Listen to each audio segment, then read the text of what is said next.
ನಮಸ್ಕಾರ ಫ್ರೆಂಡ್ಸ್, ನಾನು ಶ್ವೇತಾ ರಾಜೇಂದ್ರನ್ ಮಾತಾಡ್ತಾ ಇರೋದು ಲಕ್ಷ್ಮೀತಾ ರಾಯರಮಂಗಲು ಕನ್ನಡ ಯೂಟ್ಯೂಬ್ ಚಾನಲ್ಗೆ ನಮ್ಮೆಲ್ಲರಿಗೂ ಆತ್ಮೀಯವಾದ ಸ್ವಾಗತ. ಮುಂಜಾನೆಯ ಶುಭಾಶಯಗಳು ಸ್ನೇಹಿತರೆ.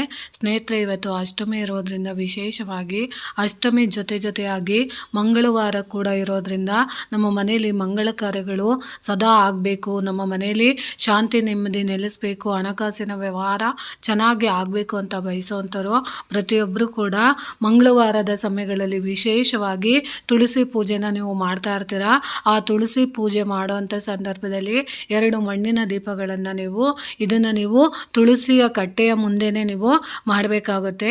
ಇದನ್ನು ನೀವು ಮಾಡಬೇಕು ಅಂದರೆ ಮನೆಯಲ್ಲಿ ಸುಖ ಶಾಂತಿ ಅಥವಾ ನೀವು ಅಂದ್ಕೊಂಡಿರೋಂಥ ಕೆಲಸಗಳೆಲ್ಲ ಪ್ರಗತಿ ಆಗಬೇಕು ಅಥವಾ ಶಾಶ್ವತವಾಗಿ ನಮ್ಮ ಮನೆಯಲ್ಲಿ ವಿಷ್ಣು ಸಮೇತ ಮಹಾಲಕ್ಷ್ಮಿ ನೆಲೆಸಬೇಕು ಅಂತ ಬಯಸುವಂಥವರು ವಿಶೇಷವಾಗಿ 2 ಮಣ್ಣಿನ ದೀಪಗಳನ್ನು ನೀವು ತುಳಸಿಯ ಕಟ್ಟೆ ಎದುರಿಗೆ ಹಚ್ಚಿರ್ತಿರಲ್ಲ, ಆ ದೀಪದ ಒಳಗಡೆ ನೀವು 4 ಕಡಲೆಕಾಳು ಬರುತ್ತಲ್ಲ, ನೆಲಗಡಲೆ ಕಡಲೆಕಾಳು ಅಂತ, ಅದನ್ನು ನೀವು ಆ ದೀಪದ ಒಳಗಡೆಗೆ ಹಾಕಿ ನೀವು ದೀಪ ಹಚ್ಚೋದ್ರಿಂದ ಖಂಡಿತವಾಗ್ಲೂ ನಿಮ್ಮ ಮನೆಯಲ್ಲಿರುವಂತಹ ಎಷ್ಟೇ ಕಷ್ಟದ ಸಂದರ್ಭಗಳಿದ್ರು, ದುಡ್ಡು ಕಾಸಿಗೆ ವ್ಯವಹಾರಕ್ಕೆ ನಿಮಗೆ ಅಡೆತಡೆ ಆಗ್ತಿದ್ರು, ನಿಮ್ಮ ಮನೆಯಲ್ಲಿ ಶುಭ ಕಾರ್ಯಗಳು ಆಗ್ತಾ ಇಲ್ಲ ಅಂತಂದರೆ ಅದೆಲ್ಲ ಅನುಕೂಲ ಮಾಡಿಕೊಡೋಕ್ಕೆ ಈ ತುಳಸಿಯ ದೇವಿಯ ಮುಂದೆ ಹಚ್ಚಿದಂಥ ದೀಪಗಳಿಗೆ ನಾವು ಕಡಲೆಕಾಳನ್ನು ಹಾಕಿ ದೀಪ ಹಚ್ಚೋದ್ರಿಂದ ಅದರಲ್ಲಿ ಜಾಸ್ತಿ ಏನು ಬೇಕಾಗಿಲ್ಲ.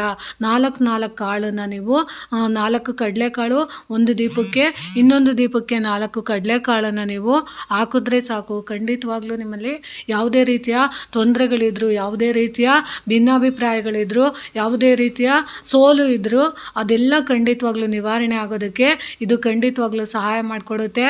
ಅದರಲ್ಲೂ ವಿಶೇಷವಾಗಿ ನೀವು ದೇವಸ್ಥಾನಗಳಲ್ಲಿ ಏನಾದರೂ ತುಳಸಿ ಕಟ್ಟೆಗಳಿದ್ದರೆ ಅಲ್ಲೂ ಕೂಡ ನೀವು ಈ ತಂತ್ರನ ನೀವು ಮತ್ತಷ್ಟು ಮಾಡೋದ್ರಿಂದ, ಅಂದರೆ ರಾಯರ ಮಠ ಇರ್ಬೋದು, ವಿಷ್ಣು ದೇವಸ್ಥಾನ ಇರ್ಬೋದು, ಶ್ರೀನಿವಾಸನ ದೇವಸ್ಥಾನ ಇರ್ಬೋದು, ರಂಗನಾಥನ ದೇವಸ್ಥಾನಗಳಿರ್ಬೋದು, ಅಂಥ ದೇವಸ್ಥಾನಗಳ ಮುಂದೆ ತುಳಸಿಯ ಕಟ್ಟೆಗಳಿದ್ದು ಅಲ್ಲಿ ದೀಪ ಹಚ್ಚುವಂಥ ವ್ಯವಸ್ಥೆ ಇದ್ದರೆ ಆ ದೀಪ ಹಚ್ಚುವಂಥ ವ್ಯವಸ್ಥೆಗೆ ಆ ದೀಪಗಳಿಗೆ ನೀವು ಕಡಲೆಕಾಳನ್ನು ಹಾಕಿ ದೀಪ ಹಚ್ಚೋದ್ರಿಂದ ಗುರುಬಲ ಬರುತ್ತೆ.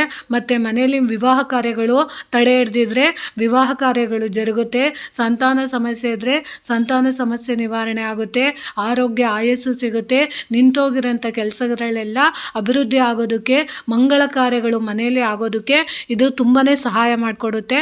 ಇದನ್ನು ಖಂಡಿತವಾಗ್ಲೂ ನಿಮಗೆ ಸರಿ ಅನಿಸಿದ್ರೆ ಮಾಡ್ಕೊಳ್ಳಿ ಅಂತ ತಿಳಿಸ್ತಾ ಇದ್ದೀನಿ. ಪ್ರೀತಿಯ ಧನ್ಯವಾದಗಳು ಸ್ನೇಹಿತರೆ.